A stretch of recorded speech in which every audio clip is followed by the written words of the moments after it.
there are actually some really good podcasts for learning about Star Wars collecting, interacting with the community, finding out current news and events. And so we got the real experts here to talk about it. So kind of from this end to this end, Steve Danley, Sky Payne, Marjorie Carvalho, and Arnie Carvalho.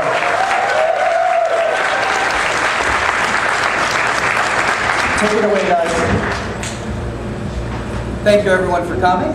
I'm Arnie, as Steve said, and we're here to talk about how podcasts can help you to collect. We're not here to tell you necessarily how to do a podcast. There's plenty of resources online for that.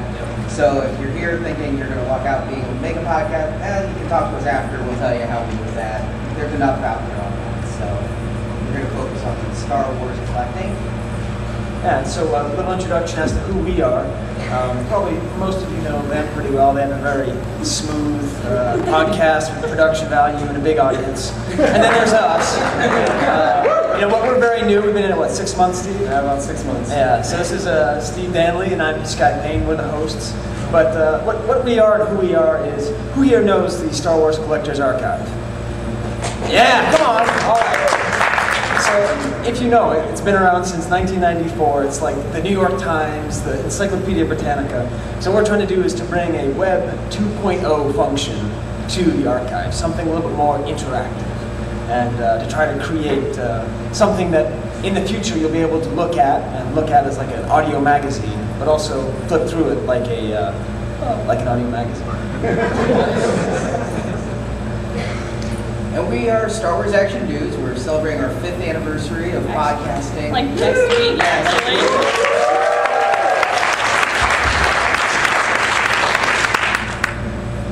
And what we do is cover pretty much all aspects of Star Wars collecting. We have a big focus on collecting news, trying to do a roundup of each week's biggest collecting news, review new products as they come out, and we try to cover the whole spectrum. We cover the Band-Aids that she's wearing on her fingers, the latest Clone Wars Band-Aids. Con injuries.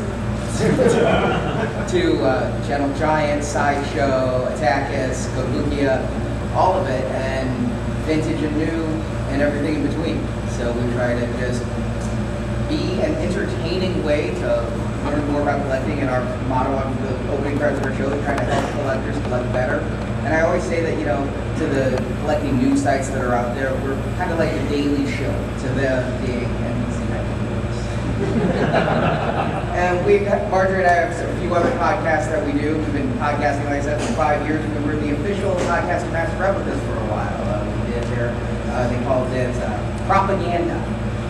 We also have a Clone Wars podcast at the Public Forces Radio Network. We have the Star Wars Action News Book Club, which is kind of similar to the podcast in that it's sort of a magazine that you can go back to at any time and find out a lot of details about vintage Star Wars novels. And then we have Books and Nachos, book reviews, and Now Playing, where we do movie reviews, Star Trek, and whatnot. So we spend most of our time behind a microphone. We do have some additional reporters on our show. We have Jerry, who's sitting here in the front row. He does vintage reviews. We have Steve, the Ginger Prince, who's in the second row. He does the UK reports. We have Brock, who unfortunately couldn't make it to Celebration this time. He does book reviews. And then we have Nathan P. Butler, which a lot of you know from the Star Wars Timeline Gold. He does a lot of our Expanded Universe reviews. He also is the author of the Star Wars comic Equals and Opposites, as he'll happily tell you anytime you ask. I guess the first thing we need to know is how many of you know what a podcast is? Does everybody know what one is? Pretty much in agreement? Pretty much everything. Okay. You never know. Steve doesn't, so if you could explain it to him after. Well, it's basically like old-time radio on the internet that you can subscribe to, and it downloads automatically. So we said we're here to help you collect better. Yeah, as far as what we do to try and help collect, a lot of times people have a view of vintage collecting that's kind of a super high, very difficult to get into, very expensive, lots of obscure information. And that's true, but there's also, and we try and help those folks, but it's also not that expensive. It's not as expensive as you think. It's not as complicated as you think. So we try and help people both enjoy the hobby when they're in it and not be so intimidated of it when they're not. Because everybody, look outside, everyone should be collecting vintage. Gentle Giant's doing it, Hasbro's doing it, so And we think you should too. And we're going to talk in this panel some of the ways we do it by bringing news, inside information, and just entertainment and trying to build a sense of community among Star Wars collectors. Because the one thing, this guy talked about Web 2.0. One of the big things about Web 2.0 is interactivity. And we do this on our show through having listeners call in voicemail saying where the latest things are being found, what the exclusives are, where they're priced at, where sales are happening. And through interactivity, everybody can collectively collect better. One of the big things I talked about was our store reports covering, like I say, everything. This is the latest back to school supplies, the individually packed galactic heroes from Big Lots. And we're in the trenches with you guys. I mean, we go to Target, Toys R Us, and Walmart so much. It's sick. They know us. And that's one thing. I'm always there taking pictures, tweeting it, and putting it up on Facebook of where to find the latest things. And there's actually a great community of people on Twitter who are doing that too. And they'll tag it with Star Wars Action News or whatever so that other people know as well. And we talk about online sales, as anybody who does any high-end modern collecting knows, you can really take a beating if you buy at the MSRP. When something goes on pre-order, you pay full price. And in some cases, like the bronze Jango Fett there, you can really save money by ordering immediately, but other times you can really save a lot of money by waiting for the sales, the Sideshow gift cards to kick in. Gentle Giant, I think I just saw the Zuckuss minibus go for $14 on eBay. So, we try to bring people up to date about that. We also go to a lot of events. We go to Celebration, obviously. We go to Comic-Con every year, which is a blast. We go to Toy Fair, so you get the new toys. At pretty much anywhere we can. Steve hits the Europe cons for us a lot of times. And we go sometimes down to cons that are seriously in a room smaller than this at the local hotel because they've got Star Wars toys. And it's just a lot of fun. All right, well, one of our big things is newest news on oldest toys. And I don't know if any of you guys are familiar, probably some of you are, with the $1 Blix story. Way back when, this very rare figure sold in an auction that went for $1, and the figure turned out to be worth thousands of dollars. About 6,000 to 7,000. And Yeah. you see him there, little green guy, and the Barney Rubble's worthless, but well, he's worth $1. Plus shipping. So one thing that we want to do with our Market Watch, a lot of times collectors will ask about accurate price guides. And for us, we kind of just use eBay as the best one, as it's constant. So for that, our Market Watch is like a window to current sales. It's also like a repository for future collectors who'd like to know what things went for in the past. And I think finding something like this is probably not going to happen anytime soon. We want to be the source to document it if it ever does. Yeah, because we often think about, there's been a lot of very famous sales and things that have come up and gone. And, eBay, once it's gone, it's gone. So that's why we're trying to be part of the archive, archiving information. And then also, in addition to the kind of the Market Watch, we also try to almost read the forums so that everyone else doesn't have to. Although we think they should. But so sometimes, since we've started just in 6 months, there've been all these new finds. I mean, this may look like a regular Stormtrooper to some of you, but some of you know it's maybe never been documented before, never photographed as a full card, the 21 back. It's very special. And so because of that, it's not ours, we don't own it, but we're able to display it, and now it's part of the record. Another one of our first ones that we came up was the Meccano Final Page Jawa, which was on card. That happened, I think, our second show. Yeah. So we got kind of lucky with that. And this one you can see right now in the display. It's the 6-packs. So that's the nugget from the archive. Did you want to explain that, Steve? Sure.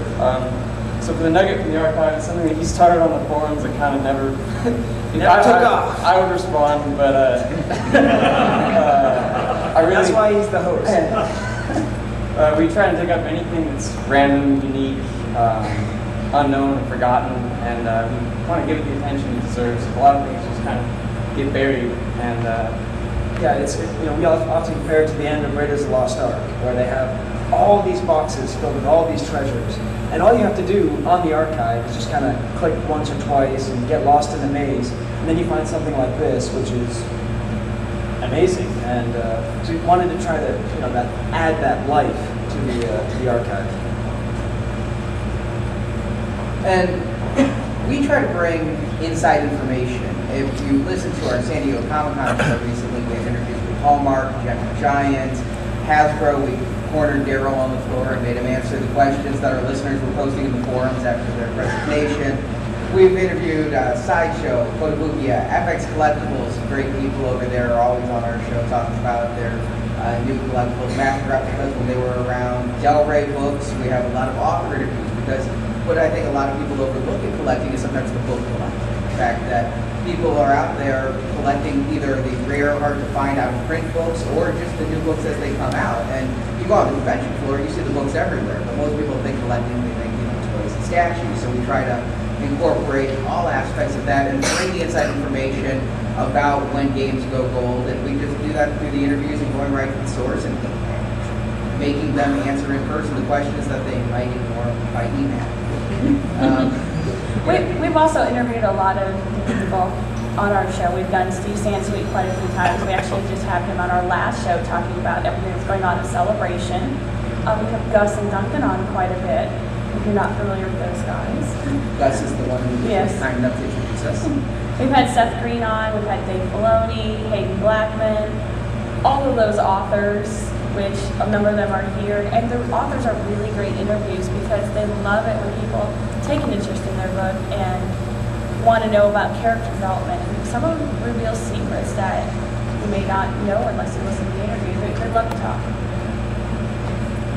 We also try to review products because everybody, with the exception of Dunkin' Jenkins, has a limited income. So they have to pick what they have to buy and try to select. Unfortunately, I'm not always the smartest about that either. I'll buy because it's cheap or just because it's there. But we try to review the products so you guys don't have to buy what I've already purchased. Well, and a lot of times you want to, before you spend money on something, you want to know what it looks like. Pictures are very different. The prototype pictures are very different than the actual product. As you guys were talking about the horse face Obi-Wan statue a while ago. Gentle Giant. Yeah, big difference between the prototype picture and the actual statue. And that's the kind of thing we want to help you guys save money with because we've been burned so many times with it, and we can stop more people from being burned. That would be great, but it happens, and sometimes it's not always as pictured. And one other thing we try to do, and unfortunately not everybody can take advantage of this, but all of our podcasts are what are called enhanced podcasts. And this means if you have an iPod or an iPhone, or you're listening on your computer and playing it in iTunes or in QuickTime, there's also a few other non-Apple players that do this.